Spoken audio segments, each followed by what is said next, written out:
Okay, good evening, everybody. I'd like to bring the meeting to order and ask that roll be called, please. Here. Here. Here. Here. Okay, would everybody please stand for the Pledge of Allegiance? I pledge allegiance to the flag of the United States of America and to the republic for which it stands, one nation, under God, indivisible, with liberty and justice for all. Thank you. At this time, we'll move on to the public participation portion of the meeting, and Mr. Merker will begin with the superintendent's report. Several things, nothing of extreme significance, but it's obviously a busy time of the year. Everyone is involved with all of the end of the year school kinds of activities. It's been a pleasure for me to be involved. I was invited to go to the Sterling Merit Award banquet last week. It was great to be at graduation Sunday. There are so many of those kinds of things going on out in the district. Our elementary schools and middle schools are having promotion ceremonies, awards nights. It is just a great time of the year. We're having a senior night banquet down the hall. I understand as I saw baseball players walking through and grabbing a piece of cake. There's all kinds of great things going on. Our week was Teacher Appreciation Week, and I want to make sure that we don't forget during that time our other staff of the district, our secretaries, our cooks, our custodians, our bus drivers, our teacher aides, all of the other staff of the district that sometimes maybe get lost in the shuffle. One of the things I said to the bus drivers when we were out there that, hey, you all are with our kids in your bus every day for a half hour to an hour, and you're teachers. You're out there with our kids. And I think that's just so important to recognize all the other staff that are involved with us. On to business kinds of things. We did have our first policy committee meeting this week where we discussed 5 different policies that were of interest. I thought that process went extremely well. It was a fairly lengthy meeting, but that was the design. It gives us an opportunity to spend more time. That was actually a 2.5-hour meeting. So think of when we leave tonight. If we tack another 2.5 hours onto that, yeah, it's probably good that we have a separate policy committee meeting and are able to pull some of those items out. Another school district kind of item, we've had a group of parents that have contacted us about donating money to the district in regards to school security. So we kicked around different ways to do that. What's the best ideas? I'm not sure that we've landed on exactly the best idea, but I've contacted them back. And we're going to set up a special fund at the school district. We'll put it in our Fund 60 where we do our capital projects, but we'll isolate it into its own fund where we can track the revenues that are coming in, and we can also then track the expenditures that are going out towards any kind of school security kinds of issues. So I've asked them to make those donations to us at the district office. We'll see how that progresses as time moves on. But I think it's a great move. It's a great thing for parents to want to be involved and to want to make donations like that to us. If you looked at the agenda before you came in tonight, you see that it's not a short agenda. You know, it's fairly lengthy. We have quite a few things on there, and we'll have the same thing in June. In June, we have tonight the first of a few bids for the Dunlop Valley Middle School expansion project, but in June we'll have several more bids for that, along with action items for many of the discussion items that we're having here tonight. So we're anticipating a relatively lengthy agenda in June. I'm sure that'll make some of you very happy. The last thing is as I wrote through these comments and just made a couple of lists on sticky notes, I thought about the engagement, the involvement of our staff, of our parents, of our community, and it is so strong. It was so evident Sunday to just stand back at the sidelines at graduation, watch people go in and out, listen to the parents talk. It is just a fascinating thing to see. Is it different than other school districts? Yeah, I don't know that. I've only been in 3 school districts in my career, but it's so strong here. You know, we have community groups wanting to donate money to us. We have parents down the hall working with kids in a dinner. We have all kinds of different things that the people of our community are involved with relative to our school district. It's very much appreciated and very much a good thing. That's all I have. Okay, thank you. At this time, we'll move on to public participation. Is there anyone who wishes to address the board? If so, raise your hand. Okay. If you could please sign in and you already did. Okay, I'll go ahead and read our process. Before addressing the board, I just want to remind you of our process. Per board policy 2230, we ask that when addressing the board, please identify yourself and be brief. Comment shall be limited to 5 minutes. The speaker is asked to please conduct oneself with respect and civility toward others. Individuals less than 18 years of age are permitted to address the board if accompanied by his or her parent or guardian. The board typically does not engage in two-way conversations during the public portion of the meeting. Any follow-up response will be addressed by the administration at a later date.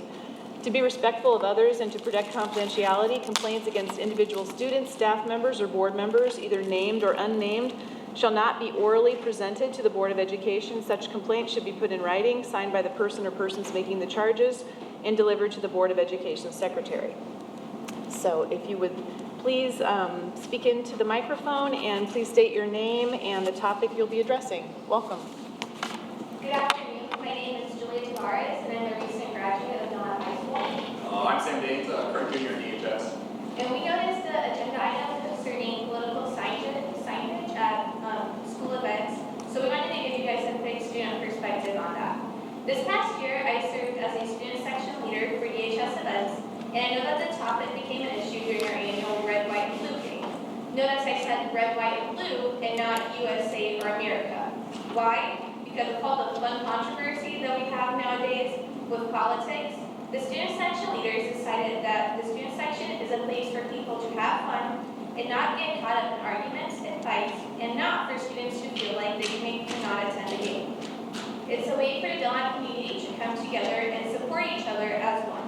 However, some students, parents, and board members did not seem to agree with that. As a student, I completely understand wanting freedom of speech. After all, we are a public school. However, with freedom of speech comes respect and tolerance in a school environment. And as a result of political signage being allowed at that game, as a student section leader, I witnessed Muslim, Hispanic, Latinos, and African American students being told that they're not wanted there or to go home. On top of issues being caused at school events, political signage can also mean that an entire school or community supports Party A or Party B. When we all know that in a place as diverse as Dunlap, that is not the truth. From a student perspective, I don't care if you're supporting George Washington. School events and student sections are a place for us to come together as one political body. Thank you. Thank you. Is there anyone else who wishes to address the board? Okay. Actually, I almost not saying anything. My name is Al Lewis, and I was part of the group that met with the principal of Dunlap High to encourage a policy. And the first thing I need to say, the principal I give compliments to. He was open. We had good discussion. We didn't always agree, but he was respectful and open to discussion. Every principal doesn't meet that criteria. So I say to Scott, thanks for the attitude. Where are you? Thanks for the attitude. I really mean that. The other thing I wanted to say, and the students actually said it quite well. You know, when your name's in the paper, which I don't like, people who know you come up to you and make assumptions. Today, twice, someone came up to me and said, why don't you like President Trump? And I said, my comments had little to do with Trump. If it was President Obama, Congressman Butos, Congressman Hood, Ronnie Spain, Jahan Gordon Booth have been the same. An athletic event at a high school is a time for unity. That's what drove my perceptions and my concern. As I've lived, there are 3 topics you don't discuss unless you're talking to close friends: race, religion, and politics. And to have political banners at that event, the students said quite nicely, I look at the players If you're on that floor playing basketball and you look up in the stands, and whether you agree or disagree, it's going to affect how you feel about participating in that event. That's what drove my concern.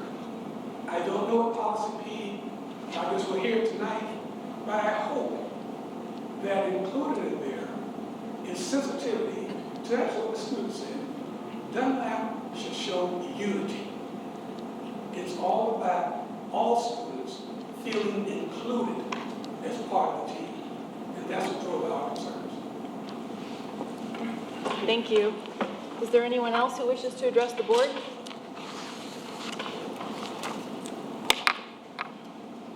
Yeah, I would like to say farewell to a good friend of mine, Marcus Beelan. Marcus, as you know, is going to be going to take the principalship at Huntley High School, a school of about 3,000 students. Marcus came as a young and enthusiastic and sometimes even overzealous administrator, all with good intent.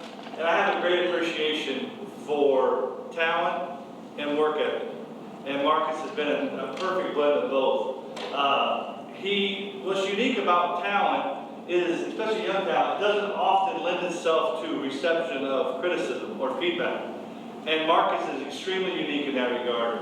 We've had some very difficult conversations in the previous year about performance and about some different things, how we want to measure philosophies.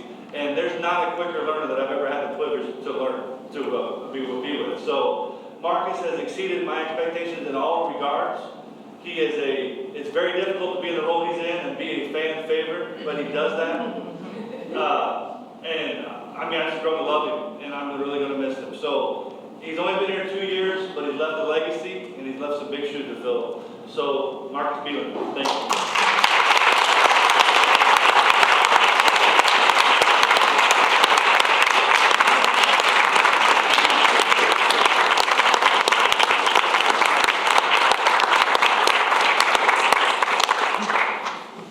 Thank you. Is there anyone else who wishes to address the board? Okay. That will conclude our public participation portion of the meeting, and we'll move on now to information discussion items. School activity account reports are available for the board's review. Are there any questions? Information regarding the high school random drug testing for the month of April is available for the board's review. Are there any questions? Information regarding the renewal of the DHS drug testing contract with Psychomedics is available for the board's review. Are there any questions? Okay. Information regarding the out-of-state overnight stay summer camp for the Dunlap High School cheer team is available for the board's review. Any questions? Information regarding the Right at School contract is available for the board's review. Are there any questions? Information regarding the transportation contracts for daycares in St. Jude Catholic School is available for the board's review. Are there any questions? Information regarding the prevailing wage resolution is available for the board's review. Any questions? Information regarding the designation of depositories is available for the board's review. Are there any questions? Information regarding the ISB Joint Annual Conference attendance is available for the board's review. The board will need to discuss who is planning to attend the Joint Annual Conference. Have you heard from everybody? Okay. I'm going to attend. That's okay. Sorry. Teresa, do you know yet? I'm not sure yet. Okay. And I'm going to attend. I'm also attending. Okay. I will not be attending. Okay. No for Brian. Dawn? I'm not sure yet. Okay. Abby? Okay. Okay, great. Thank you. Did we also need to address housing or Okay. Information, that's all you need then? Okay. Information regarding the resolution submission process for IASB is available for the board's review. Does anyone have a resolution to propose to the board? Okay. Information regarding revisions to board policies is available for the board's review. These revisions have been reviewed and recommended by the policy committee and are for information and discussion only at this time. We'll be asked to take action on these policy revisions at the June board meeting. Are there any questions or discussion? I just want to make a comment. I noticed there was a lot of verbiage taken out of some of the policies, and I spoke with our superintendent about that, and his comment was that you both felt that less is more, and I agree with the policy, less is more. There was one that had several sentences taken out of it, so thank you for that time and that work. Yeah, and actually, the footnote that references that section, it was optional to put it in or to do a summary statement instead. And which section was that? Was that about the PE exemption? No, that okay. was about promotion, small promotion. Yeah, promotion. Okay, okay. I just had a question about the, whether or not we should put in there something about the PE exemption for people who are in sports for grades 9 through 12. That's a separate policy. As a separate policy? Okay. Yeah, Oh, so I thought I saw it there. 6.60 is the one that Abby was referencing. No. No, I'm no. sorry. Yeah, the one Abby was referencing was promotion, 6.60 was PE. Right, and then the exemption is 7.260. Right. Yeah, so I just had a question about the PE one. If we should put something in there about that. I mean, did you have discussion about that, or?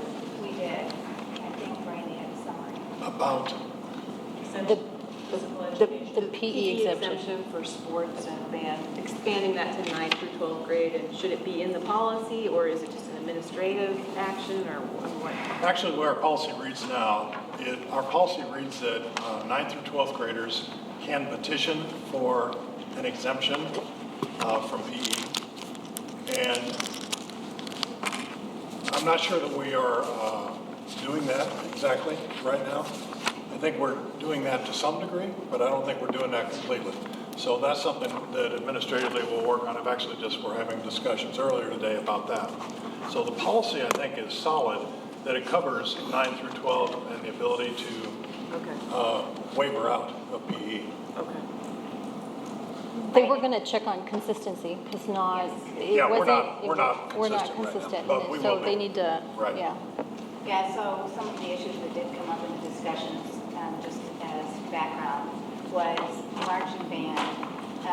They're exempted from PE, but they actually practice during that PE period, so they don't go to study hall.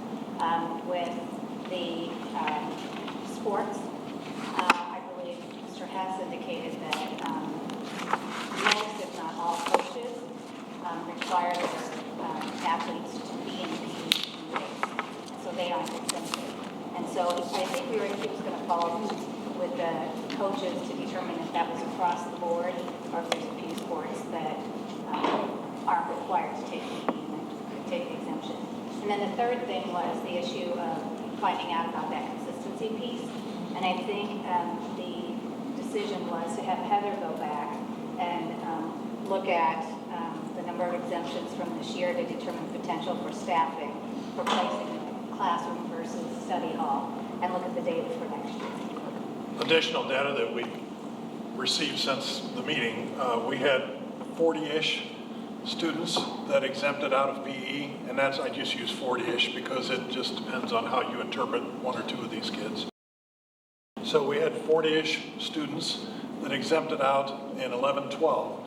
And if you offer them an opportunity to take a class during that time, that's fine, but they need a whole semester.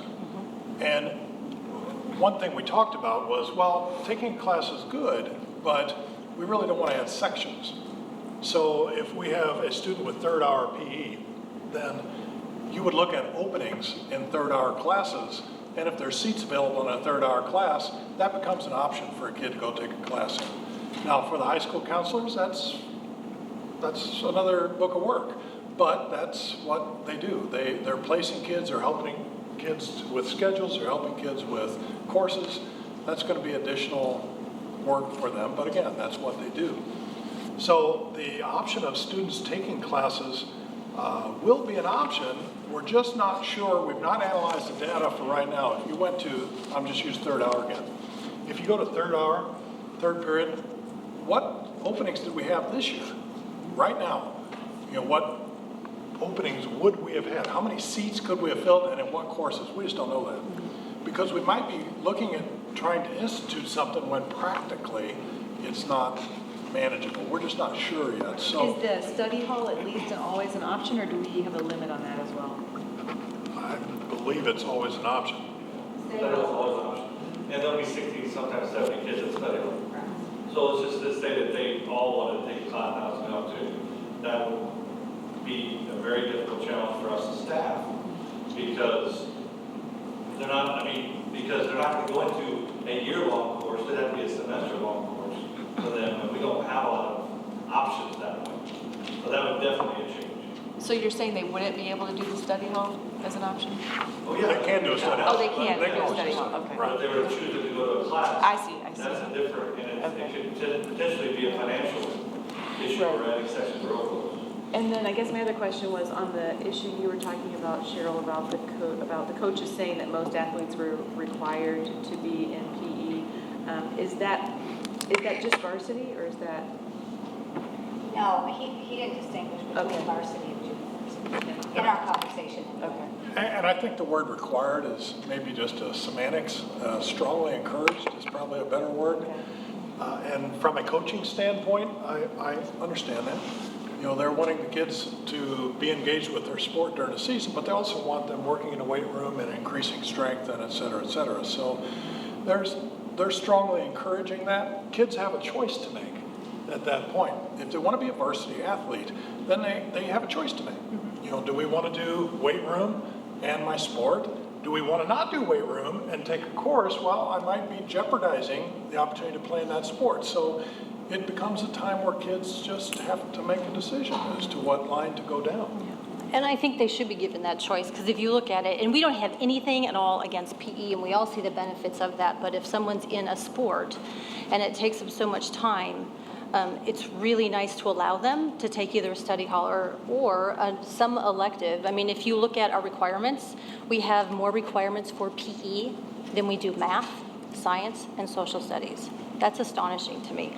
And if it gives kids the opportunity and a choice with parents to decide what they want to take, I really think they should do that. So I was talking to my son when he came up. He's in dental school in Chicago, and we talked about school. Did Dunlap prepare you for Illinois? Did Illinois prepare you for dental school?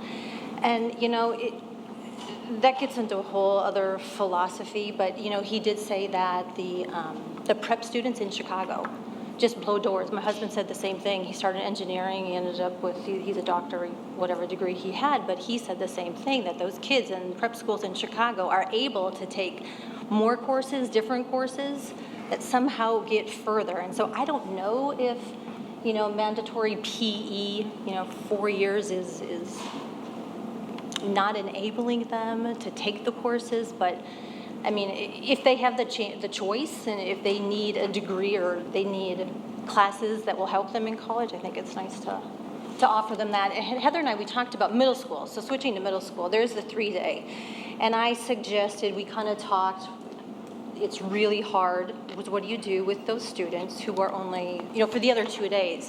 And so I just briefly mentioned study hall. Is that a possibility? And so that conversation didn't go any further than that. That's in her court to see what Right, and that they is want to something do. that you don't offer study halls throughout the day in middle school, so that's the challenge. You wouldn't be able to put all those students just at the end of the day in PE, because then they wouldn't have that study hall option. It's So- not like the high school where Right. it's much more fluid, they have a study hall Right. offered every hour of the day. I mean, it's tough.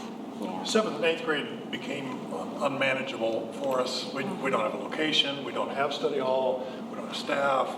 It's just not manageable. The high school, we might have some options that will work and work well. Middle school just is not manageable for us right now. Two things on those. We added the summer school to open up schedules, opportunities for students to take something else or an elective or an advanced course, here are the requirements of summer. 350 students are registered for summer school. So that's what I figured the schedule. The second thing is, it's a legal issue, it's a management issue that we need to explore. If a student indicates today that they're going to play football in the fall, and we schedule them for a course, and they decide to tinker with football for a while, a couple weeks into the season, and all of a sudden, I don't really want to do football anymore. Now we've got to move them to a study hall, take that course. We may not have offered that course because the numbers would not indicate that, because the student may not have been in that course. The second problem on that same similar line of thought is, they say they're going to play baseball, they say they're going to play softball. So we exempted them from PE the whole first part of the semester. All of a sudden changed my mind, I don't want to do that. So now what do? They don't have their PE requirement met because they're not, we don't have a valid exemption. So there's some things that we've got to discuss further to make sure how we implement it is consistent and we avoid those loopholes. That's true, and part of that is that's on them. You know, they need to figure out where they're going to get their PE. And I know, and I understand that, I do. So what do we know what other schools do? Because I know other schools do offer the whole. That's something that we would have to explore if the board wants us to go that direction. I think that's just something we haven't, that wasn't the discussion at the policy committee meeting, and so if that's something that the board wants us to truly look into and look at doing that, then that's, I know I started gathering some data and information on exemptions and the number of exemptions, but if you want us to look at other things, then. Yeah, I would want students to have that option, I think. I see a lot of students in maybe the non-cut sports that are maybe not the serious athletes who are going to end up in the weight room, but who want to try a sport or even learn a sport or just do it to be physically fit or have the experience of being on a team. And so I think that's a great option to allow that flexibility for them, especially if they're a strong student and they're saying, ooh, do I want to take the time to do this? It gives them a little bit more flexibility. So I would be supportive of looking into that. How do other people feel? Okay.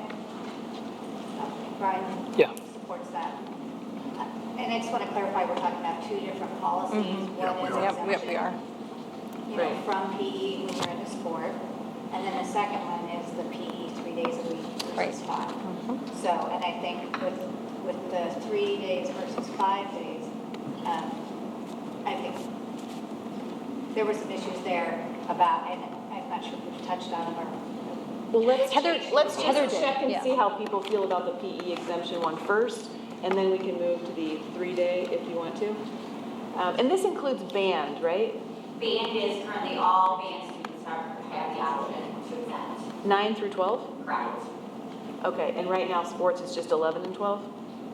Correct. But we need to change that Okay. to match the summer. Yeah, we'll Okay, fix and that. so right now, the band students, are they out for the full semester or only?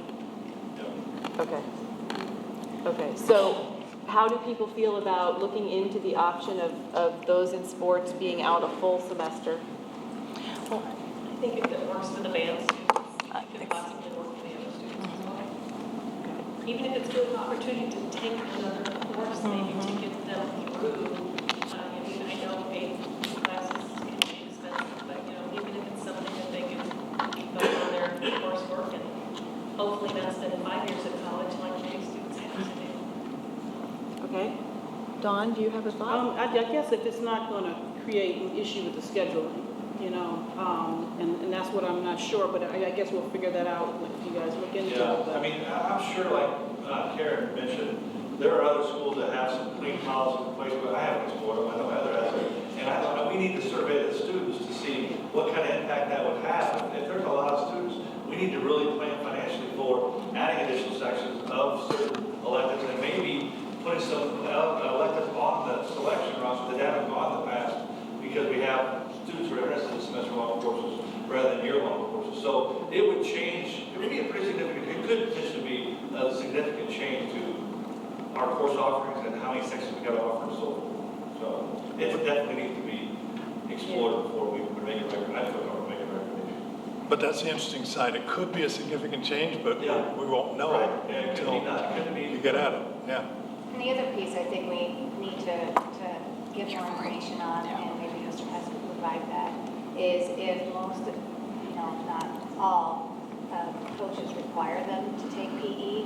If they choose not to do that, then a discussion needs to be with coaches that one of the issues that came up was if they don't do weights during the day, it's part of the sports training, then that's going to have to be added on to their after school, for a longer practice if the coach is going to require them to be in the weight room.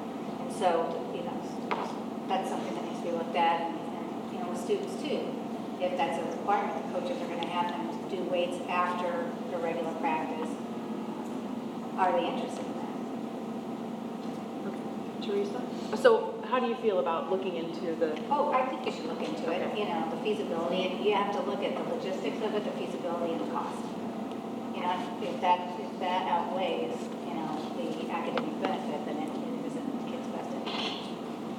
Teresa? And I concur with that. I think from what I'm hearing, a lot of data is needed. And then when you get that, you can do that analysis to see where we're at. So I'm definitely for that. Did you weigh in?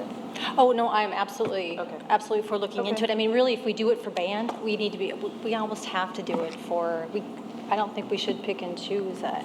Right, But we band need to is look- currently in another course, they're in marching band and then they go to study hall. Yeah, So they're not that's taking- the Oh, okay. difference. Oh, it's This not would a allow full them to semester. take a course Okay. instead of Uh-huh. just the study hall exemption. And is- That's really what my understanding is what we want to look into. Right, correct? right. And that, and the law is that it's supposed to allow for a course, correct? It really probably be interpreted either way. Oh. There was something in the footnotes that we looked at, the language, I believe, states to the end of the grading period. Yes. But I Oh, think yeah. that's duration and not coursework. So if a sport ends in the middle of second quarter, it makes sense, or common sense says. Exactly. They would, students stay through that grading period in the exemption. But again, Whatever obviously, it may be. understand, we can't offer somebody a course in the second 9 weeks. Exactly. Yeah, okay. Right. Oh, no, absolutely, yep. Right. Okay, any comments or I think everybody's in consensus that we're going to look into that. Any comments or questions on the 3-day versus 5-day PE requirement?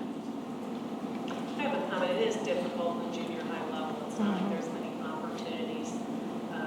Study hall might be a possibility, but you have to have one person designated for study hall. I know some schools do the health versus, health 2 days, PE 3 days, but I think it would be a little bit more difficult to accommodate in junior high than it would be in high school. Okay. Any other comments, questions about that? Okay. Anything else you had, Randy? No, the rest of the policies were in board books and notations, I think, that were of significance we've seen. We did review a couple other policies, but there weren't really any significant changes in them. We just mostly reviewed a couple of them just to be in there. I think another one that is of interest is the policy on opioid antagonist, if I said that correctly. You did. And epinephrine. I might have got that right too. And right now, we don't stock either one of those as a district. And our discussion, we invited Amy, our nurse, to come in and speak with us, and she had a student problem that day and couldn't come. But she weighed in later with an email and was totally supportive and talked of minimal risk and almost no risk to the opioid antagonist. So the recommendation of our committee was if there's no risk, we should be doing that. And once Amy weighed in and we shared that email around, that has become our recommendation, and you will see that language added. So Amy is fired up and ready to go buy stuff and get things in place for the fall. So once that is approved, that is something we'll have in place. When you think of the epinephrine injectors, we know that we have a lot of kids that are allergic and have their own, but how many kids are out there that we just don't know? And that was the point that she made. That was a great point. They just may not know they're allergic until it happens, and they may be with us when it did. So I think that was another a good change, a strong change of the discussions we had together. Okay. Any questions, comments? Okay. Mr. Bambrick will present information regarding the FY18 amended budget. Welcome, Mr. Bambrick. Sure will. The first thing that comes to mind is, well, why are we having to amend our FY18 budget? And it's not, it's due to one section of the FY18 budget, and that's the administrative cost caps, okay, the estimated administrative cost caps. It's where they take your FY17 actuals and compare them to your FY18 budget. And it cannot exceed 5%, okay, according to law. If it does, well then, you could be placed on a list that gets published across the state that you exceeded these costs, and you could also face some further, potentially, you may face further economic sanctions as well. So, it's not a difficult task to do. We end up going through, and we have our notice tonight, our information item, and then we'll go ahead and we'll put it, notice in the paper, and it'll be available for 30 days for inspection. We come back in June and look to take action on that item to amend the budget, send the forms off to State Board of Education, and everything's good. So the other thing is, the administrative cost caps, it tends to be a bit of a misnomer because everybody kind of leans toward, well, we're paying these administrators all this money, okay? And it's not just salary. It's everything under the functions associated with administrative costs, supplies, materials, all those things. So, that being said, we exceeded the cost cap. Again, the cap is 5%. According to what was budgeted, we were at 7%. Okay, so we go in, we take a look at the functions, and we make cuts. And we've done so, and we brought it back to 4% on the estimated limitation of administrative costs. And that's what we're looking to move forward with. And that's all I have. Do you have any other questions on it? Any questions, comments? Okay, thank you.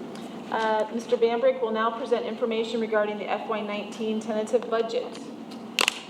Okay. All right. The FY19 budget. A lot of the information you're going to see in here is going to be very similar to what you have seen in previous years. The format is the same. And this basically, and I'll get into it a little bit in the presentation itself, but it gets into, you're setting the table for your tentative budget, which this is what this is. Again, we'll post a notice. It'll be available for 30 days, and then we'll come back in June and look for action on the tentative budget. What it does is it allows your team then, as the numbers become more final throughout the summer months, both revenues and expenditures. Revenues are pretty, there's not a whole lot of changes that I see that are going to be taking place, except those that are impacted by a state budget. And we don't know what that's going to look like at this point. Expenditures, those can definitely change, throughout the summer. So it sets that table, and then your team that's coming in going forward, they have July to work on it. They have August to come back with, tentative again. So process information, post, make it available for view, and then come back for action in the September board meeting to adopt the budget. Okay? So that's sort of the premise on this. And moving right into it, your annual operating budget, right around $50 million. Your equalized assessed value is about $929 million this year. Last year was $916 million. Your tax rate, which you're going to see in a chart a little bit later, is at 4.54%. And we call that, it's fairly level, especially when you see the chart, you'll see it's not that much different from what you've had in the past couple, 3 years. EAV increase about 1.4%. In the projections going forward, I was very conservative on EAV and kept it at 2%. For the next 5 years. And do I think it's going to be 2% for the next 5 years? I don't believe it's going to be 2%. I think it's going to be more. But nonetheless, being conservative and going through that process, kept it that way. Staff, you've seen this. This is all very, very similar. What I did not include in this is that the positions that have been approved by the board for next year, I have not updated on this part of the slide, but those have been budgeted for in the tentative budget. Okay. This is the tax rate by year. This is the chart I was referencing a couple minutes ago about your tax rate. It shows that in 18-19 at 4.54, and you look at those last few years, it's relatively flat. Okay, which is not a bad thing. It's a good thing. Your year-over-year assessed, equalized assessed value increases. So you see how in 13-14 it kind of bottomed out, 14-15 through 17-18 this year, you see it stair-stepping up, which is very typical to your quadrennial assessment cycle, and very, very, very similar. So in 18-19, the year after, you naturally have a lower EAV, which typically we can expect that trend to stair-step back up. Will it go back up to the 5.29? I can't guarantee that, but that's why I kept it a lower rate and projected moving forward. In Just some December- questions, I have some Yeah. questions about EAV. Do you want me to keep it till the end? No, go ahead. Okay. If you go back to that past slide, last time the EAV dropped 2 years in a row. Yes. And the way, we look at our housing market, last time the housing market recovered really quickly, and this time it appears to not be recovering as quickly. And so why do we think it won't go down again 1 year, since it is a 3-year average? Just based on my experience, Okay. I haven't typically seen that. That's not a real common occurrence. Okay, Not saying that it can't happen, okay, but, my experiences, I just haven't, it's not real good. okay. Next steps, in December, you did your 2017 levy for FY19, and at the 4.54 rate. Right now, we're doing the tentative budget. Future steps, of course, we'll have the tentative budget hearing and tentative budget approval in June, July, August. I've kind of referenced that already. Gives your team time to make adjustments, and then post that budget for public review once again. And in September, you had your hearing and your final board approval for the 18-19 budget. The budget that we're projecting is balanced for FY19. Some of the assumptions are that the district receives its revenue at a similar level for state aid and evidence-based funding. And I think that's critical because we've gone away from that general state aid model, and we don't really know. We don't expect to see a big difference. We don't expect to see a difference. We just kept that flat. The district's EAV grew for FY19, and then the certified positions needed to accommodate new program offerings have been added in this tentative budget. The other thing I think it's important to realize for these projections, these are valid. The fund balances are based on budgeted fund balances. I have not given these as potential actuals. I do have information about potential actual for the ed fund in particular moving forward, but just not quite there yet. So that's why I think it's important to note. So these are not based on actuals. The budget, let's see, is projected to be balanced through FY19. The state funding to be maintained level at the FY18 levels. Categorical grants being paid at the same rate, and federal funding growing at the 1.5% potentially. The mandated categoricals have done well this year in terms of timeliness, which has not been something that we're used to. It's just not. So it's a pleasant surprise. The budget is projected to be sustainable with the use of fund reserves, even if the revenue remains the same. Let's see, other assumptions. Let's see, I already talked about mandated categoricals, property tax revenues. I think that's going to be a key piece going forward in the future. It's also in the back of my slides, something that you need to keep an eye on. Your property tax revenues coming in at the historical rate of 99%. Pension costs remain steady with no cost shift. That's what this is based on, but it's something you got to keep your eye on. It's constantly in discussion. In fact, I think Randy you were at a meeting yesterday, and those two items came up as potential things that are being considered again. So something to definitely keep an eye on, but we did not account for those. And expenses were based on what has been budgeted for FY18. The operations and maintenance fund is balanced for FY19. Again, property tax revenues coming in at the historical rate that we've had. It does include funding for the maintenance technician position that we have discussed at one point in time. Transportation fund, similar, especially with being mandated categorical. And bus purchases for the fleet rotation schedule are included in the budget.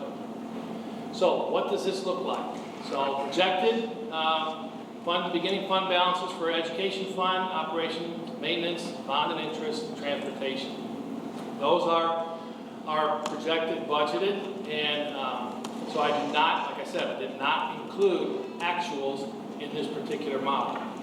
But when I take a look at revenues, expenditures, and then projected fund balances. So for the education fund, your revenues And of course, expenditures are pretty tight. So there's $33,740,000, and you see it $33,691,000. So it puts you up with a projected fund balance of about $48,000 in the ed fund. Again, that does not include, the actuals that we've been considering. Can you just comment on where you think the actuals for this year are with 2 months left to go? If you recall, we had a discussion a little bit about this a couple months back, and it looked like, that the projected was in the 500,000 range, and it looked like that it was going to be well above that, into the 1.2 potentially, and it has continued to trend in that direction. So that's, I want to get another month under our belt. But it looks like potentially this year could be a surplus of 1.2, Yes. north of $1 million. Can you tell me, is that really coming from new revenues, or did that come from just expense being under, with expense actuals or over budgeted on expenses for last year? It's just the expenditure side. The revenues have been pretty tight. It's holding pretty true. Okay? And you do feel like we can have a solid read on that next month? I do. Great. Okay. Bond and interest I have not adjusted yet because I want to get through the issuance of the bonds that we're talking about right now. So once we do get that, then I can adjust those. Transportation fund revenue of 2.8 million, and your expenditures of 2.6 million range. So again, looking fairly good. As we move into the other funds, the IMRF Social Security Fund has a surplus for FY19, and it's healthy. The county school facility sales tax is also placed in, that's where our revenues go, is in this Fund 60. Those payments began in October. We've been receiving them monthly since then, and they've held pretty true to what projections have been. Now, I will say also that the school facility sales tax funds were budgeted. There were funds budgeted to be spent in FY18, although there was never really a plan or anything, so there was nothing really identified to go along with that. Yet, it was nice to be able to rely upon that when we had the water damage here at the high school in the winter. And so it was nice to be able to, we could rely on those funds as well as our insurance money and not have to, that could be another reason why we would have to amend the budget had we not had anything in there to be able to rely upon for expenditures. So again, another example of why you might have to amend the budget at some point, but we didn't have to. So that was good. And for the sales tax fund, what's the revenue received from October until now? I don't have the exact number, but we've been, last month, this most recent month was $100,000, and prior to that, it's been in the 110, 112 range, 112,000 range. Yeah, I know we were talking about 100,000 Yes. at the pre-board meeting, but I didn't know if that was for the entire period, which I was kind of surprised. It goes low, it Monthly. raises, it's 3 months in arrears. So the December sales tax revenue comes to you 3 months later. Right. So as you get away from Christmas time, the revenues naturally start to fall, and that's just the pattern it always goes. Great, thanks. Okay. Working cash, we expect the revenues to hold steady, provided that our local EAV holds steady, all right? And we don't have anything budgeted for expenditures out of working cash, it works as your bank. The tort fund does have a surplus for FY19. I have allowed for the additional school resource officers in that fund, so we're still in good shape with them in there. That's two, we had some additional? talk of perhaps a third, was that in or That'd be a out? total of 3. Okay, Yes. okay, good, Total of okay. 3. Fine, Yep. thanks. Health Life Safety Fund, you can get into all kinds of discussion with the Health Life Safety Fund, but basically what you do is you levy for that every year, all right, and you have your funds, and there's certain projects that are identified as being eligible to be utilized the Health Life Safety Fund to cover those costs, okay? And then in the event when you have a 10-year health life safety survey and you may go out and bond, well then you end up with a lot of money coming in 1 year and then a lot of expenditures going out in the following years, and it just, it's a wonky kind of fund. It's just kind of different. But again, I think we're in good shape on that. So at a glance, here's the remaining funds. So looking at the revenue for IMRF and Social Security, your revenues at $2.1 million, and expenditures of 1.4. So that projected fund balance is, like I said, it's healthy, and there's some things you may want to consider in the future with that. The construction fund, we're looking at revenue of 1.2 million, expenditures about 950,000. That's based off of the schedule, the bond schedule that Mesero Financial had prepared for us. So that's where that is. The working cash, again, you're just adding another 470,000. Tort fund, you show the revenue of 1.6 million and expenditures at 1.4. And then the health, life, safety, 468,000 in revenue, 425,000 in expenditures. Okay? I know it's a lot being thrown at you, in a short amount of time. You've seen this chart before. This doesn't change a whole lot based on district. Even other districts, even if they have more state aid than they do local, it doesn't change a whole lot. This is very similar to what you've had in the past. Okay? It does show the local reliance on local property tax revenue. It's huge. All the more reason to keep track of that EAV. State aid about 8%, and then federal at 2%. So for the future, again, things to consider: local climate, economy, what's going on. What are some things? We had, I think it was right after one of our bond conferences for the money for Valley Middle School. Was what's your local climate for a business economy? Well, it's just been, okay, this is where we're at, that's what's happening, and then you get the announcement about burglars that evening, and it's just kind of like but again, things to keep an eye on. Local property tax values, your trends, your property values, property tax appeals, got to keep an eye on those all the time. And the staff here does a real good job of that. Facility needs, enter into that, and as well as your salary agreements in the future. I mentioned these earlier, your property tax freeze legislation. What can that do? What does it look like? And we don't know, because we don't know what we don't know. It's in a nutshell, it's what it is. We don't know what that legislation is going to come out as and how it's going to look. Increased property tax exemption legislation. There are proposals in the pipeline for that yet again this year. State aid formula and evidence-based funding. They're going to keep it flat. They're going to add to it, or we don't know until we get that state budget. And then pension reform and cost shift. Again, that's something that's been talked about for years. We've been concerned about it for years. At some point, you can't help but think something's going to happen, but we just don't know what. But that's all I have for you on the budget. This is just a little question, but did you find out, Teresa had a question before about the water's overflow? I think I sent that to you, Heather, the link. Were you able Yes. to access that? I was able to access it and see it kicks in June. The reason I looked at the literally answered line by line items, there is money budgeted in an account for that. Oh, I was thinking there was. Good. It was. So that's in the for budget? this past year. Okay. So if we receive billing, Do you know what the amount is? as budgeted in that line. No. What? Because I think they have it out there on a website that shows you exactly what your amount is. I have not had a chance to look at that. Okay.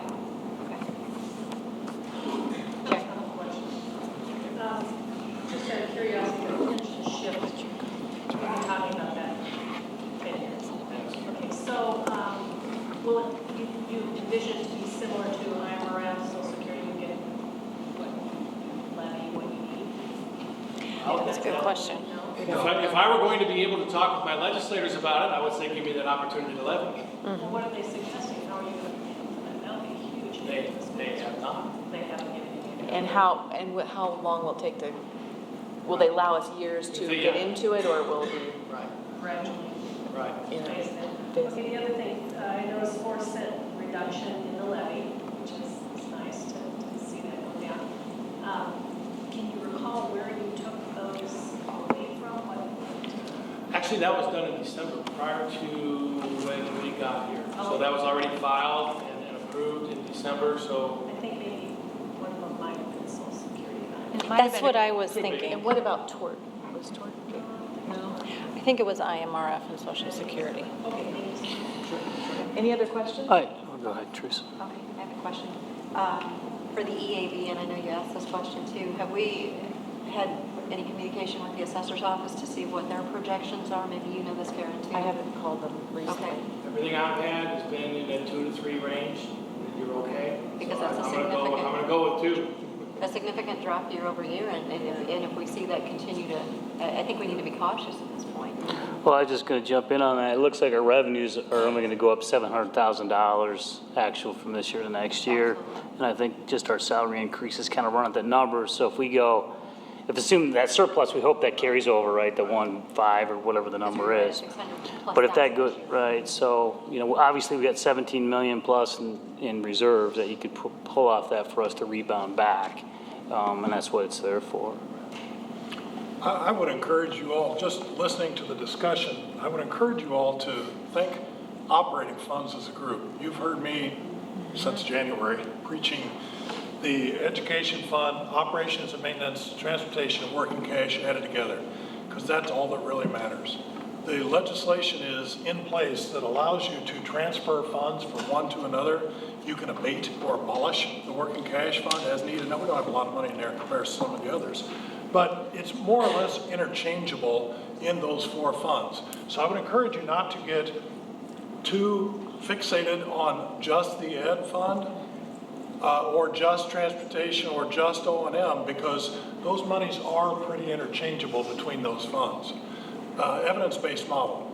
In the old general state aid, you can put general state aid and that revenue into any fund you want. The evidence-based model is the same. You can apply that anywhere you need it. So if a particular fund is getting tight, well, you can always simply apply the evidence-based model funding from the state into there in comparison to where it's at.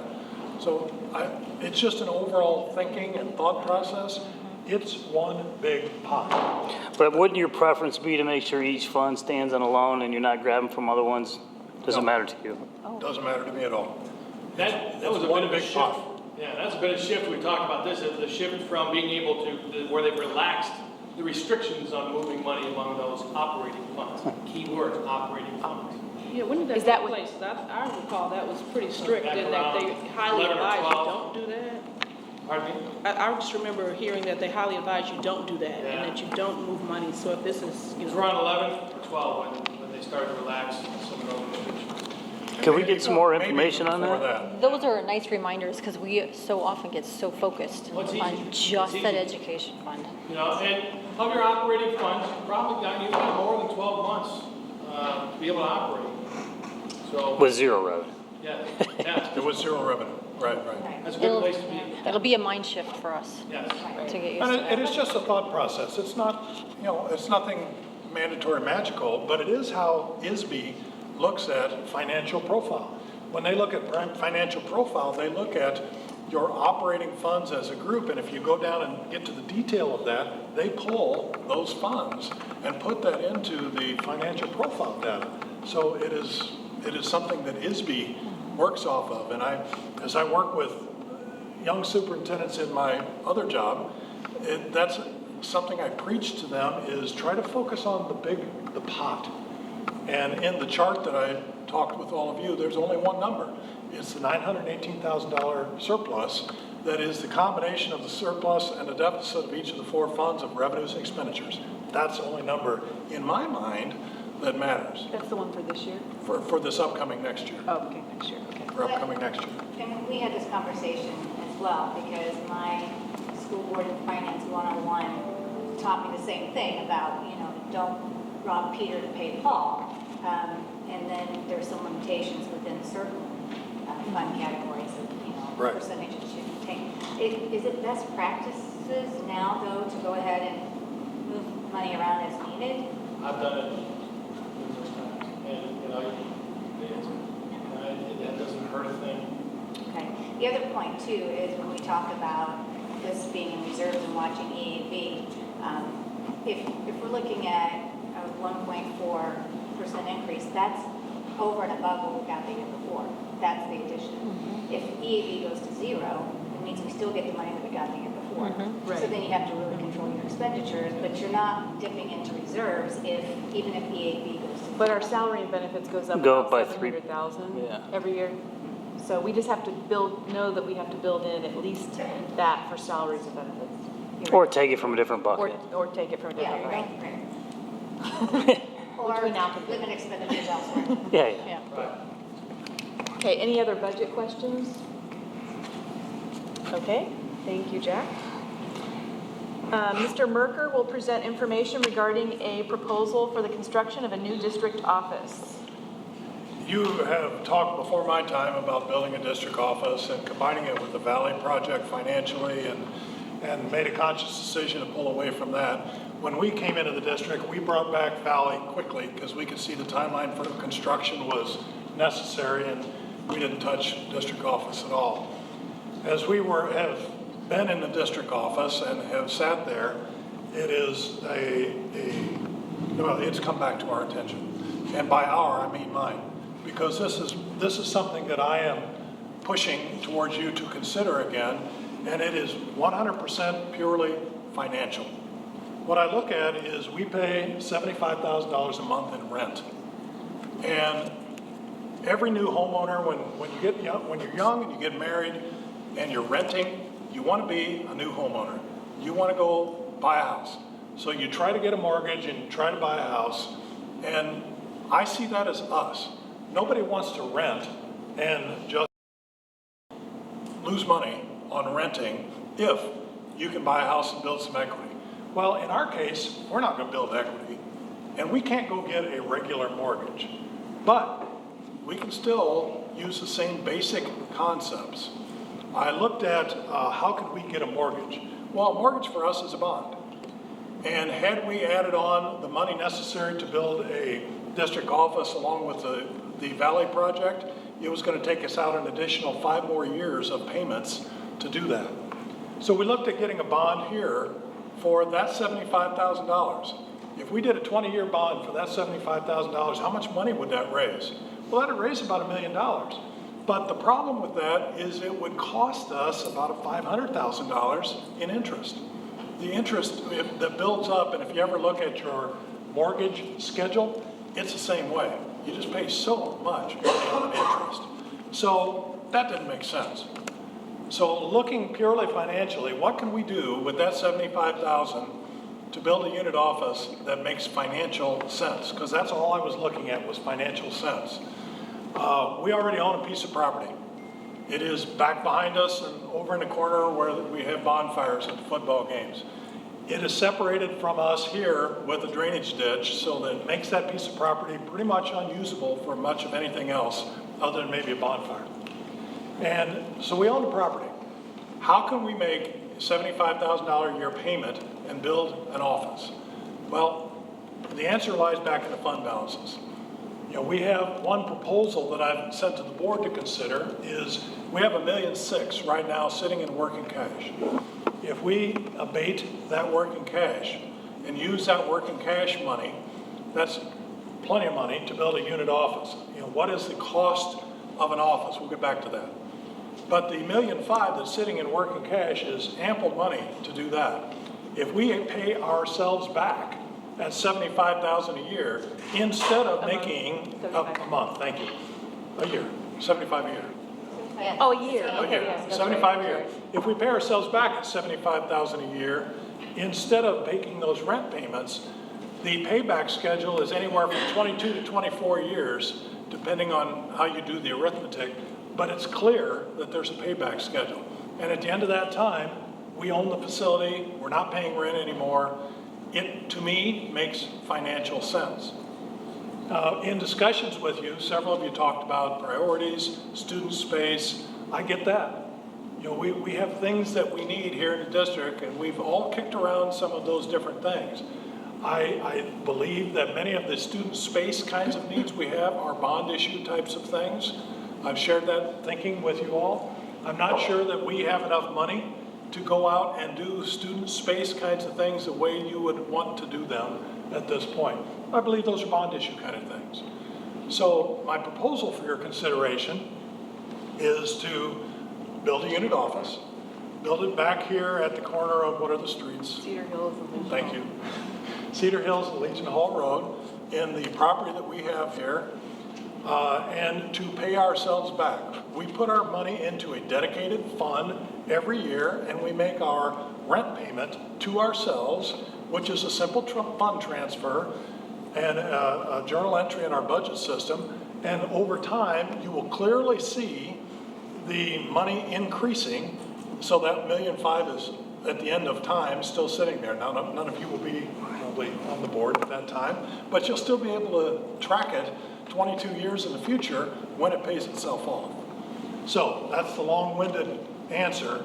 I look at circling back this as being a 100% purely financial project.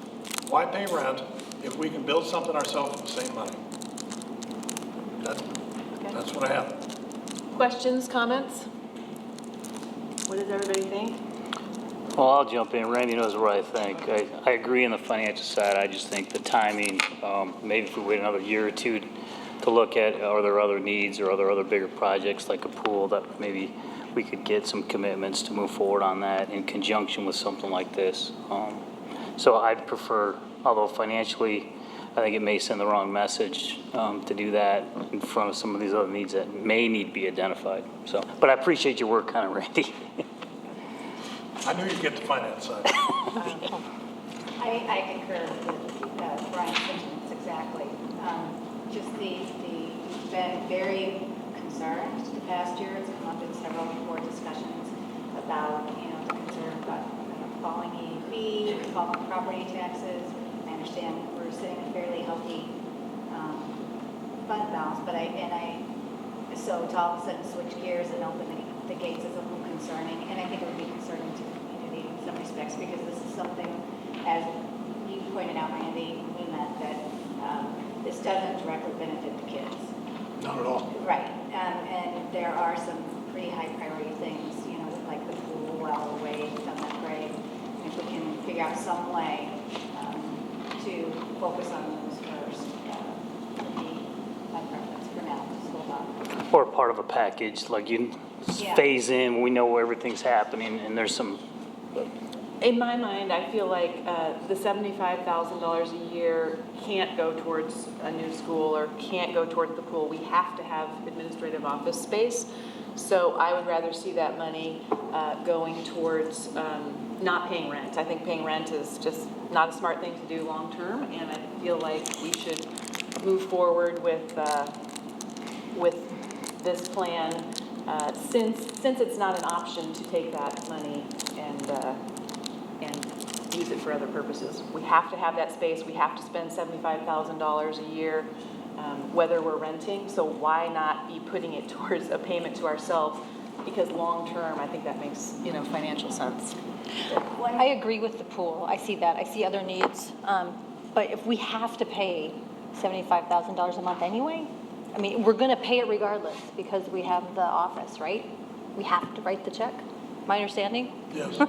So why not write that check and pay off a district office? It seems, kind of neutral, financially neutral to me, budget neutral. Yeah, well, and something that we did get a chance to discuss, and I did briefly mention it to Jack before the meeting started, is what we're doing is we're going to pull $1.5 million out of our reserves.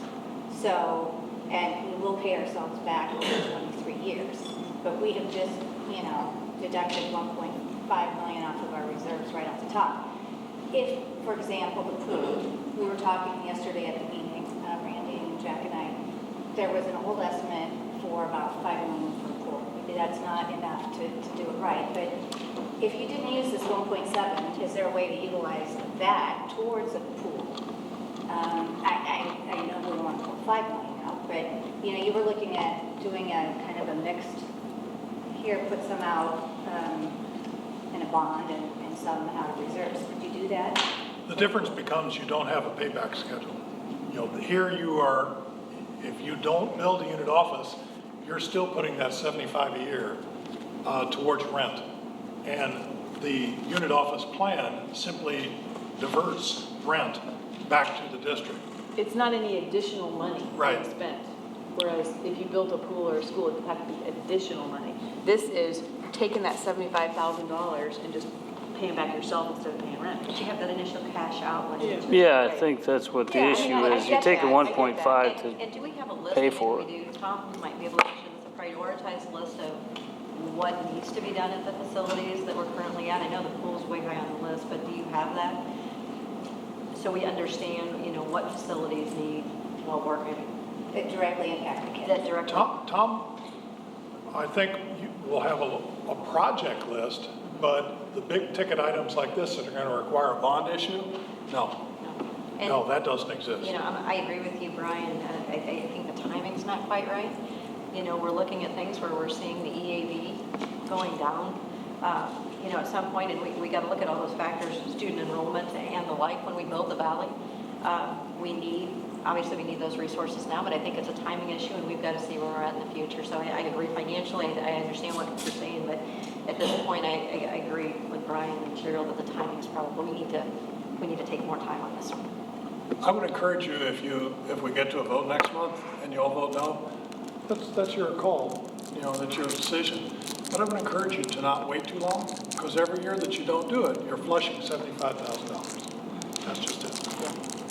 I'm not sure there'll be a better time in our, I mean, it's hard to look into the future, but there may not be a better time to do it. And so that's why I would lean towards doing it now. I mean, if we'd done it, you know, 5-7 years ago, I mean, you know, just think where we'd be today. At some point, we got to do what's right for the future. I guess I'll, if everybody else is done, I'll go now. I guess I'm a little bit concerned also about the timing.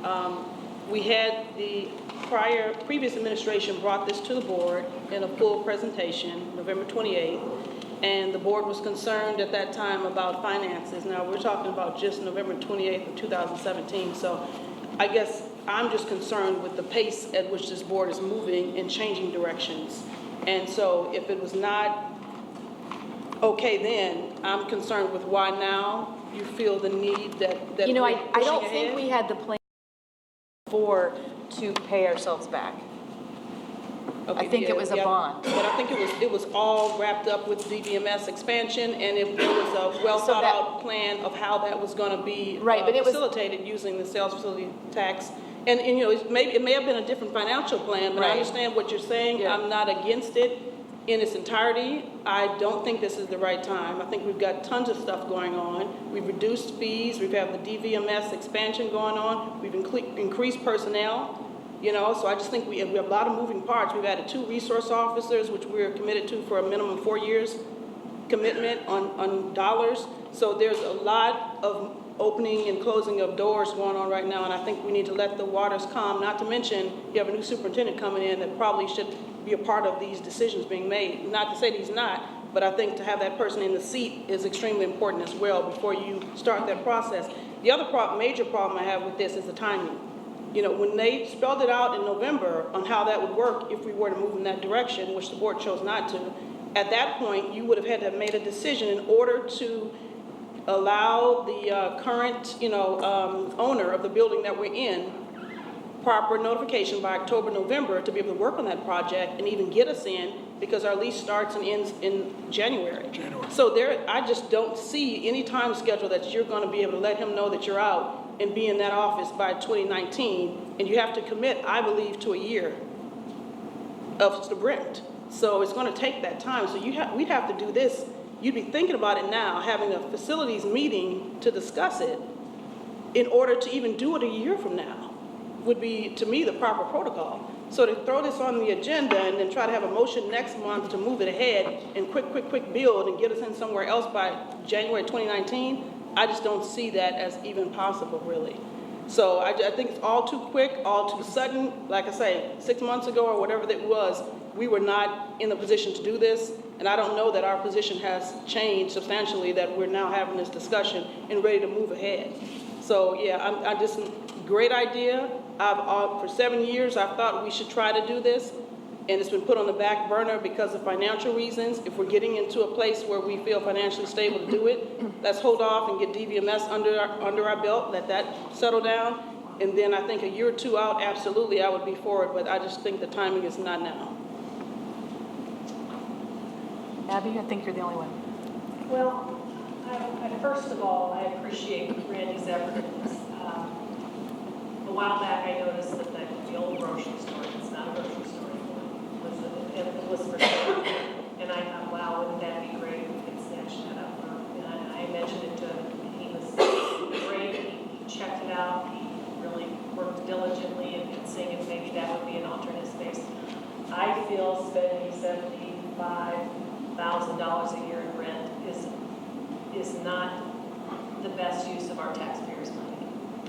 But I also agree that perhaps this isn't the right time for it. I understand the financial sense of it. You're not using any additional money. You're just taking that money that we're already paying on rent and using that money to pay ourselves back. It makes good sense. If you were doing it in your household, you would think that that would be the way to go rather than to continue to pay rent. We have the money to pay for it. I do worry about the public perception when we do have other things that make pressure to take on, such as a pool. And I'm not sure if the pool is something we need right now, but I know there are some parents who really feel that we have to do something about our aging pool. So while I commend Randy for taking this on, and he's got the financial sense, he knows what he's talking about. I don't think it's a bad idea at all. But right now, I think maybe we just need to hold off a bit. And I agree with the new superintendent. I mean, we may have another idea to combine possibly administrative office, the community center, pool, or new building. I know louder rate is an issue. So I tend to agree. I think we need probably just hold off maybe another year and see where that puts us. But Randy, thank you so much for your work on this. I think it does make very good financial sense. Yeah, thank you. Okay, any other comments or questions? Okay. Information regarding the recommendation for the destruction of closed session audio per board policy 2220 and the Illinois School Code is available for the board's review. Are there any questions? Okay. Mr. Merker will present information regarding the proposed policy 7:317. Could you put that up? For any of you that haven't seen this, Carrie is going to see if we can bring up the proposed policy.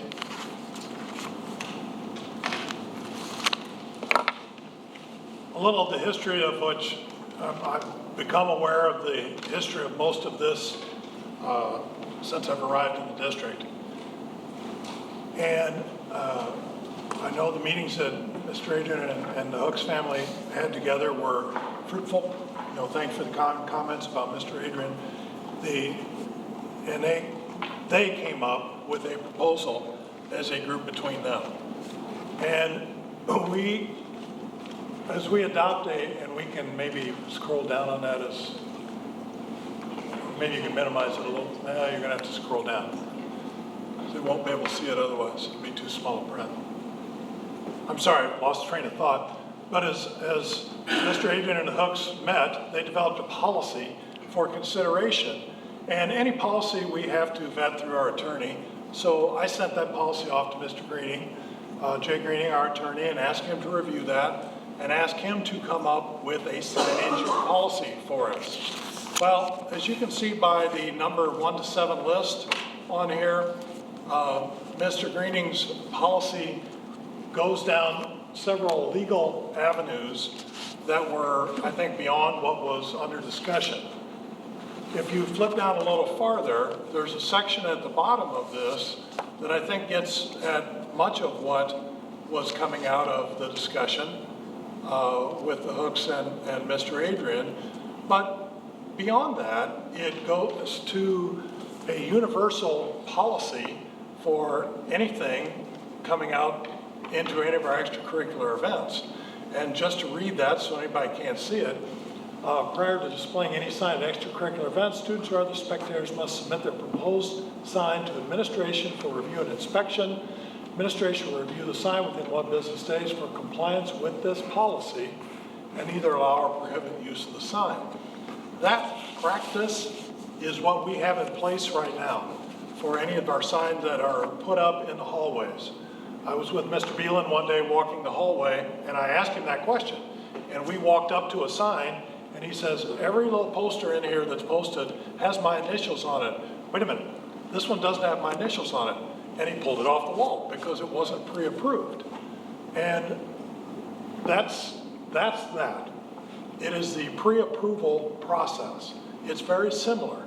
And our attorney has put that into this mix. Now, if you flip back up just a little bit, one of the discussions I was having today with Dawn was item 5. Our attorney has recommended a clause that would cause a material and substantial disruption of the proper and orderly operation of the discipline of a school or school activities. And I wasn't here. I wasn't at the games. I don't know what any signs caused. I've heard all the stories. I've read all the articles. I've read all the emails. So I have as much information I have. But I didn't have eyes on it. I didn't see it. So I don't know what material and substantial disruptions were there. I hear the student comments, and they're significant. I mean, the student comments to start are significant comments. Would signage and does signage cause material and substantial disruption? One of the things I said to you as a board is I'm not sure that the signs really cause the problem. I'm not sure that it's not the student behaviors that cause the problem. And I think our high school administration, I believe, I know, our high school administration does a good job of managing the crowds at our events and dealing with the issues and the disruptions of student activities. You know, anything that causes a material or substantial disruption, our high school staff deals with, and they do a good job of that.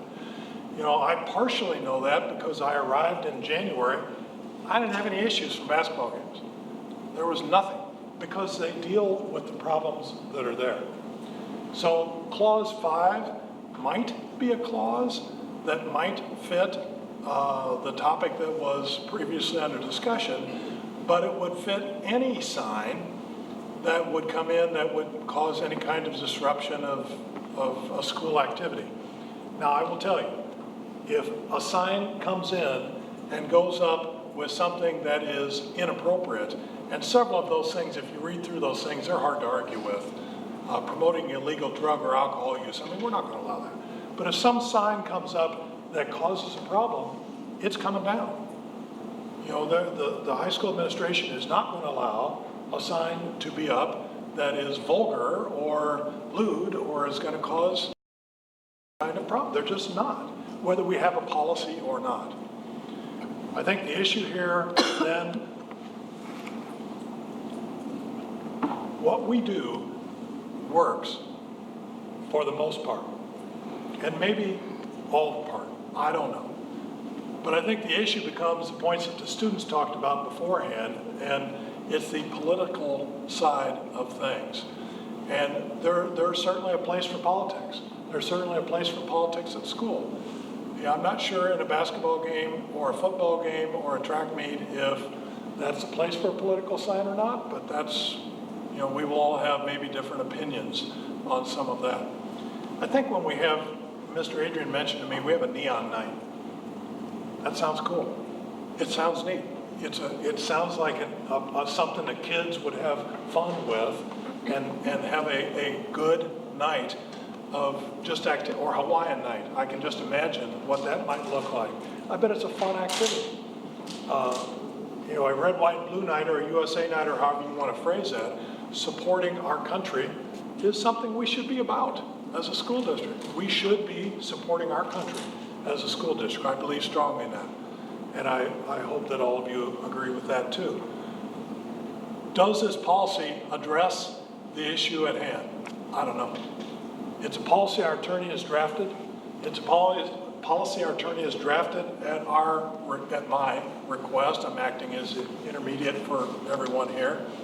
It's a policy that he has drafted at my request to try to reach a middle ground that works for everybody, but at the same time is legal. So it is a policy that is up here for discussion today. That's kind of the history of how it got to where it's at today. I've thrown some of my own beliefs in there and my thoughts into there. But it is a history of how this policy has arrived here today to where we're at. So I will stop and be quiet at that point. Okay. Comments, questions? I have a question maybe for the administration, perhaps maybe you disagree that we had the comments from the public as well. And I think, was this 2 years ago already? Was it? January 17th. Okay. Oh, so just one, I okay. think we had 1 year and a half ago. Yeah. 2 different seasons. Yeah, 2 different seasons. If we have a similar event, which we do, we have, pack the place nights, whatever it might be, and it's a USA. Just speak up, please. Oh, I'm sorry. If we have the same type of event, whether it's pack the place or football, whatever it might be, and the theme is USA, somebody would come to you, whether it be with a political sign for that event, what would the administration do? Or can I ask that question based on this? Because we had so much controversy over what happened in that signage. So I want to know, is this policy today, if the same thing were to occur, and they come to you for approval, what would that approval be? Can you define political sign? Well, let's say it's a presidential campaign. Once again, there's two sides. Like, let's say it is a, whatever campaign's coming up. I think campaign signs they're not allowed. Right, okay. Campaign material? Any political type of material. Even today, let's say it happened in the fall, they would come to you with a Trump sign for a football game, basketball game. I just want to know what the administration would do based on all the controversy that we've had over this. Well, based on the recent history, we would tell them not to have it if it represented the entire, if we thought that it represented the entire student body. So based on the recent history, we'd say you can't have it. Now, we have said that they can wear the personal items, a shirt, hat, whatever else. That's one thing, but this is, like we said, 16, 18 months old now.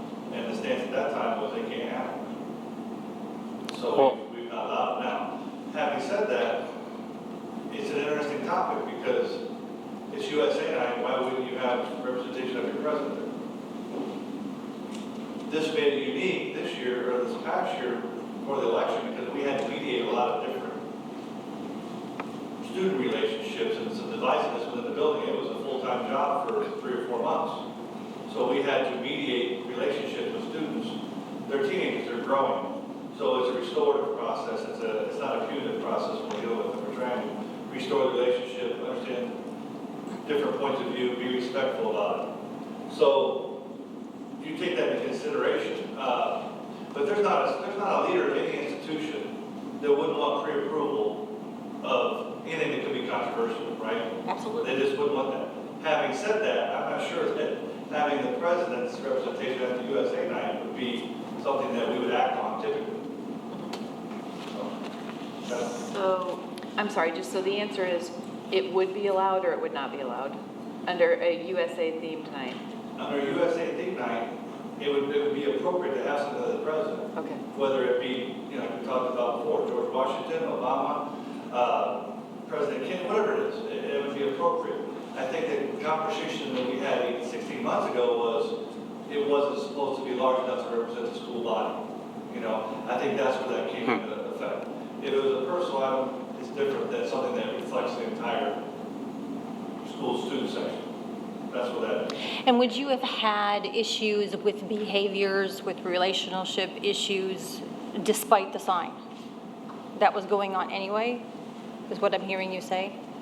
With well, throughout the school year. That Racial particular tension between moment in students. time, that 4 to 6 week period, we have mediated many relationships and controversies over that.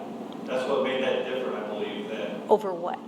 Over this? over the division of Trump versus. Okay, so other- upon election, Okay, perhaps? right. Okay. So we were mindful of that, and we're trying to manage relationships, because students don't always know how to disagree amicably. You're right. Sometimes adults don't know that, so we're trying to teach them how to Yeah, no, disagree. absolutely. So, Yeah, Okay, did that- I guess my comment would be that, and thank you to the students and to the Mr. Hooks that spoke also, on this issue, and I think we did hear about, it wasn't just the high school, that there were other buildings and other teachers that were having to deal with and mediate situations and issues that were happening during the school day. And I guess I appreciate your pre-approval process, but then I think it also makes it difficult for you all as administrators to have to then not have a cut, black and white or clean cut policy that then gives you direction, because then it's still very subjective. That you have people coming to you and looking or seeking approval, and it puts it back on you, and you're having to have these, try to bridge these relationships and work with students and parents.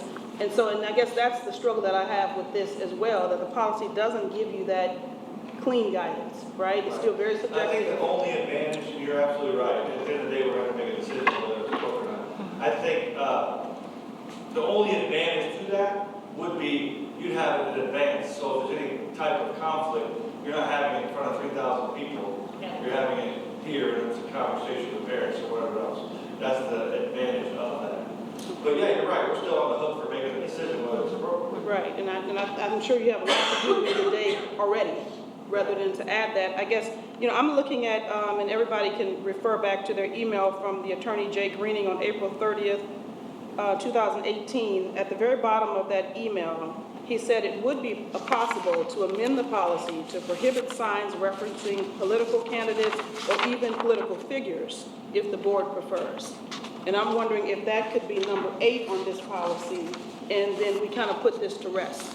Because I'm all about patriotism, and I think USA Night is great, or Red, White, and Blue Night is great, just like the Hawaiian Night, or if you want to have the Neon Night. I think the students truly enjoy having those themed events. However, if it's going to create controversy, or it's going to be a struggle for the administration, I think you can be as patriotic as you want and bring a flag, a sign with a flag. There's tons of things you can do with red, white, and blue. You can put the Go Eagles in red, white, and blue. I think no matter what the gentleman said here to me was very correct, in that there are certain things that you try to stay away from, because it does cause controversy no matter who it is. And this is a policy that will be long-standing beyond this president, the next president. If no matter what, there's always going to be somebody who feels differently. And if there is something that we can do to lessen that controversy in the schools, then perhaps as a board, as the people that set the policy and try to create an atmosphere that is inclusive and that you don't have to deal with that, perhaps that's what we should be considering. And the attorney did say that it would be within our legal ability to just do away with the political piece of it. You still get to have your theme nights, you still can bring signs, but then you don't have to worry. And it's not about any one person, it's the political piece as a whole. Just like you don't have campaign material here, and then we're not having this conversation in 2 years or 4 years. So I think that was Jay Greening's, it was part of his recommendation that was an option, and so I'd like to see how the board feels about adding that and moving forward with the policy. I would just like to say one thing. I totally agree that as far as I love the theme night, I wish every night was blue and gold. I wish it was. But one of our goals is obviously to increase student attendance at all the games, have each other support each other. We fly the team down all the time. That's part of it. So you try to evolve and make things creative for students to be there. Unfortunately, this maroon and gold night doesn't do it all the time. So, but yeah, I support the team nights, but But you're going to have issues with or without a policy. what's that? You're going to have issues with or without a policy. We can have the policy, but you can't really control student behavior, right? Well, Right. but I think you support, from what you said, I think you support definitely the opportunity to have a pre-approval. Well, And it does set out criteria and that's that what's you doing will him, uniformly use That's already to in there. evaluate. What I support is knowing that whatever we decide, the board supports it. That's what I support. Whatever I support, let's be honest. If we're going to make a decision, I want to know it's going to be supported. Well, I don't want to be on the spot the night of a game and something happens where I've got to make that decision on my own, and also I'm not viewed as acting in the board's interest. so can I just jump? The board's role at the night of a game to administer you and to ask you to do Absolutely. So to me, this is a freedom of speech and expression for students, and I think the Supreme Court's been pretty open about that kids don't lose their rights to freedom of speech or expression when they walk in these school doors. So I ask you this question: if we ban signs or have to have pre-approval for signs, if it's a USA night and kids in the stand, let's just assume chant Trump, what are we going to do then? I mean, I think we open up Pandora's box with those kind of things. So to me, I'm not in favor of having any policy that restricts our students. I applaud what the students are doing if they can all get unified, and I love the unification, but I think that's up to the students to decide how to go forward. And we have these things. If they're lewd signs in their bed, we take them down, and you guys can make those decisions. But for us to try to censor, steer as a board or the community, our students and their expression, I will not be in favor of. And this is all in the student handbook, right? I mean, for the most part, it's followed. And for the most part, from what I've seen, kids are respectful for the most part. I mean, you're always going to have, kids acting mischievously and meanly. And we need to learn to, kids need to learn to deal, with controversial issues. This is a tough one. You think about First Amendment rights. Go ahead. No, and I was just going to jump in, sorry to interrupt you, but even this policy does not prohibit a sign. If tomorrow night the baseball team has a USA theme night and a student shows up with a Trump sign tomorrow night, this policy does not prohibit that from happening, correct? Correct. Unless So- they get a pre-approved, it still has to be. Well, but that's subjective to who's being the speech or expression police here at the district. Poster police? Poster police. I think it's subjective. You're absolutely and correct. So it's not, so I think we're opening up Pandora's box. I agree, and that's why I said we should amend it per Jay Greening's recommendation to just prohibit political candidates and political figures. Then there is no subjectivity to it, because then it can just be about the team, about the sport, and then that takes the subjectivity and the concern of to have you make those judgment calls. And who do you approve and who don't you approve? So I agree with that, and we just kind of make it more direct and not make it something that's so loose that then you're still having the same struggle each and every time.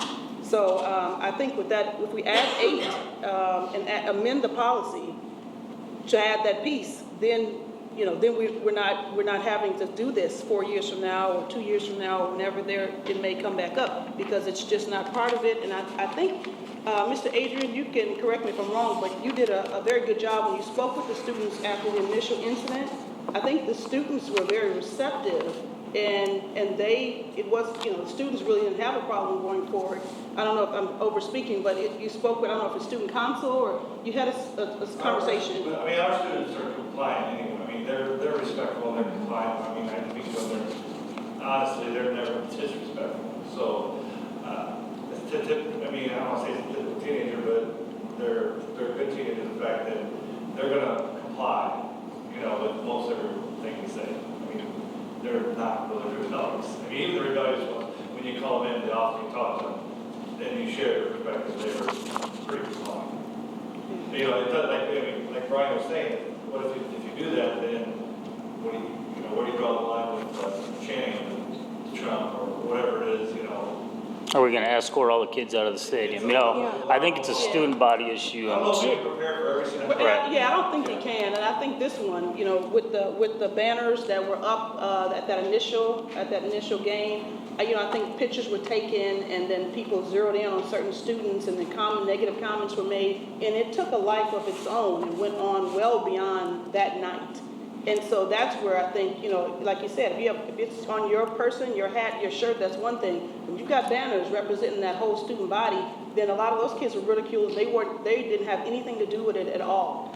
And so that I think creates a whole different issue. So I still think that, the sign thing is worth having some kind of guidance on going forward. And the interesting thing about this is, I know, Randy, when I spoke to you earlier, you were saying that, the other schools maybe hadn't dealt with this or didn't have specific policies. Correct. And, it was just interesting that, of course, we've seen it all around the country at different places, but locally, there hadn't been a whole lot of activity in that realm. And, 10 years ago, my daughter was at the high school here, a sophomore, and and even before that, I don't think that this was ever an issue with bringing political signs in until now.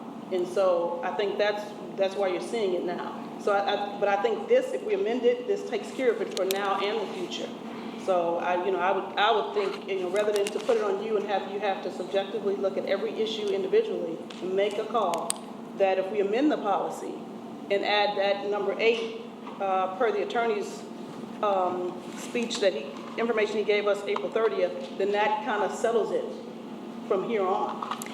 So, Okay, I have a question. So, did this only become an issue with Twitter after this really became an issue?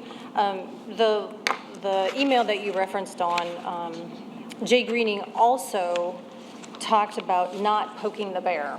And we know what happens when you tell kids they can't do something. They're going to do it, just despite what you said, whether they believe in it or not sometimes. And after that incident happened, I remember during a football game, that incident 2 years ago when he was elected, it upset a lot of people, and there were a lot of emotions.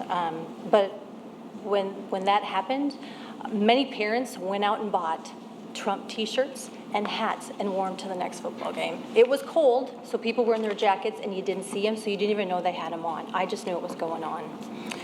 And so I found an interesting statement by the Supreme Court that dealt with the landmark Tinker case that everyone knows about, and it just made me think. It said the Supreme Court specifically warned schools that they could not forbid student expression simply because they wanted to avoid controversy.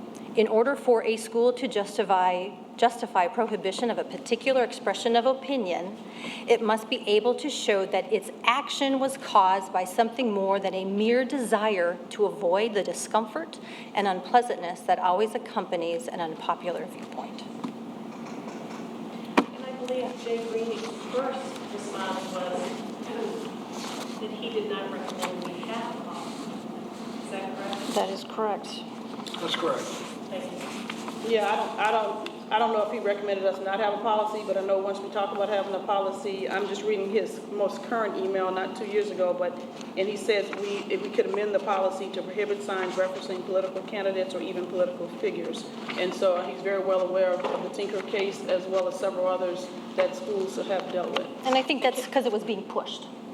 Well, And who's so he pushing was it? 'Cause forced. I've not been involved in any conversation, so. I have no idea. I wasn't. I think there's a meeting shortly after with Cheryl and Don and Lisa with the attorney. Here's the email right? chain. Yeah, that was not about a policy though. That was about that specific Was that event, incident. right. Yeah, this is all new. This We has all haven't been heard drawn up. from Cheryl and Teresa. What are your thoughts? I saw it simply as it addresses a concern that's been raised within our community, controversy. The administration recommends the policy. Mr. Adrian collaborated with the concerned citizens who came forward to develop a process and procedure. You stated, I believe, that you agree the policy would be helpful to have in place, including pre-approval of signs. Our district attorney reviewed the process and procedures that you guys worked on and drafted the policy, ensuring that it complies with the law and doesn't conflict with other district policies. Policies help guide district administrators' decision-making processes and ensures a uniform evaluation based on the policy guidelines. So I'm in support of this policy. I think it's simple and it carves out, it's content neutral. It carves out the exceptions that have been recognized by the Supreme Court, and it focuses on signage that will cause material and substantial disruption of the proper and orderly operation and discipline of school activities, and that's at the heart of the First Amendment cases. A sign alone may not warrant not allowing it, but if it's causing substantial disruption and there's bullying, teasing, things that disrupt what the event is there for, then you can tell people whatever sign it is. And that's our current policy as it is today. That's no different. Safety of kids comes first. So if there was a Trump sign, it's creating disruption, absolutely. That's part of our current policy today. Well, we Safety have with kids general comes first. policy. Is that This correct? speaks directly to Is that signs. correct? Yeah, What? I think it causes a disruption to the learning environment. You Right. can absolutely do something. It's our current practice, just clarify policy practice. I'm sorry, Right. practice, yeah. And then there's a written policy and guideline to guide these administrators in making the right decision and applying it uniformly. Without it, as you recall, people were asking, That's well, right. why can the administrators do that? They can't do that. And we were looking at different policies to see, well, does this apply? Does that apply? Yeah, maybe tangentially, but then it comes down to administrators' discretion. And that having a policy, there's a reason for it. And I think this policy serves the purpose of putting a practice in writing, which is really important in the best interest of our district. Okay, Teresa? And that was a great summary, Cheryl. It was long. And I definitely concur because, when this happened, it's been quite some time, but it seems like yesterday, right? It wasn't just here at the basketball game, it continued, and I think Dawn alluded to that, it continued for weeks. And so I definitely support this policy. As far as what you mentioned, Dawn, number 8, whatever recommendation that we receive from our attorneys, I'm willing to support. I'm trying to find that email. I can't find it right here. on my It was computer April now. 30th. Okay. It's probably at the bottom of a string of messages Yeah, I that think dealt with that's why signage. I'm having, but once again, if we have legal advice that indicates that that would indeed be the way to go, then I would be in support of that. Okay, and I'm not going to support a policy on signs. I just don't think it's necessary, and I also am just really uncomfortable about us being the business of restricting freedom of speech, First Amendment rights, so. But this doesn't. I mean, this policy is completely compliant with the law. It takes in all federal, state, Supreme Court cases, criteria laid out. I just don't think we need a policy. Okay, well, that's another thing. Okay, Beth, you Abby were. already spoke, Abby. Yeah, okay, Abby. I kind of have an issue with policy versus practice. And I know at the IHSA sponsored events, they do not allow signs. I know in the past, in the far past, signs were not allowed unless they had to do with the contest. Now, that's 4 superintendents ago. 3 superintendents ago at Limestone, they did not allow signs. Now they do. So I think we have to be careful when we teeter on the restriction of freedom of speech. Now, when it comes to students making it an issue, posting it on Facebook, I'm not aware of those things. I was not here. I do not have a child at the high school level, so I'm not privy to those types of occurrences, and I'm not aware that happened. But if it did, and it's a disruption, of course, it's something that the administration has to deal with. We have students come to school with inappropriate content on their T-shirts, whether it had to do with alcohol or something like that. We ask them to turn it inside out. Don't make a big deal, we don't send them home. But you're here to run a school, and to do that in an orderly fashion.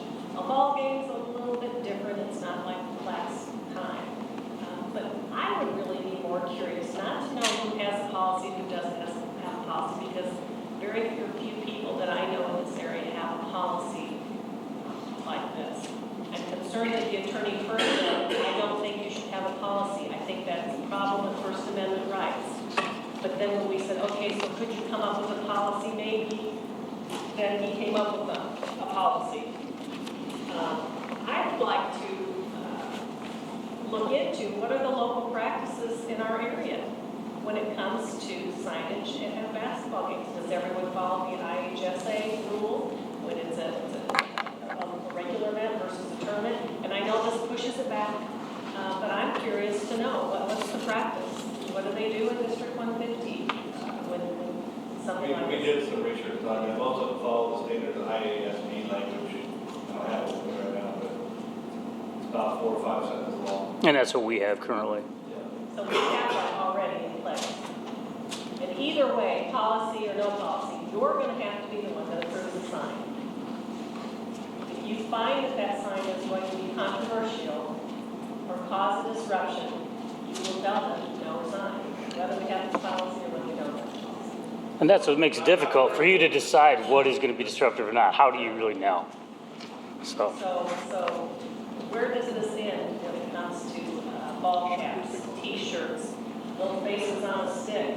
You know, I just don't know where this ends and what's going to happen. So, So I'm not too sure how I feel about tonight's information item, is that correct? Yes. We vote next month? right. Well, I guess I'll have to think about it for a month. Okay. Okay, any other comments or questions on this? Okay. Let's see where we are. Mr. Merker?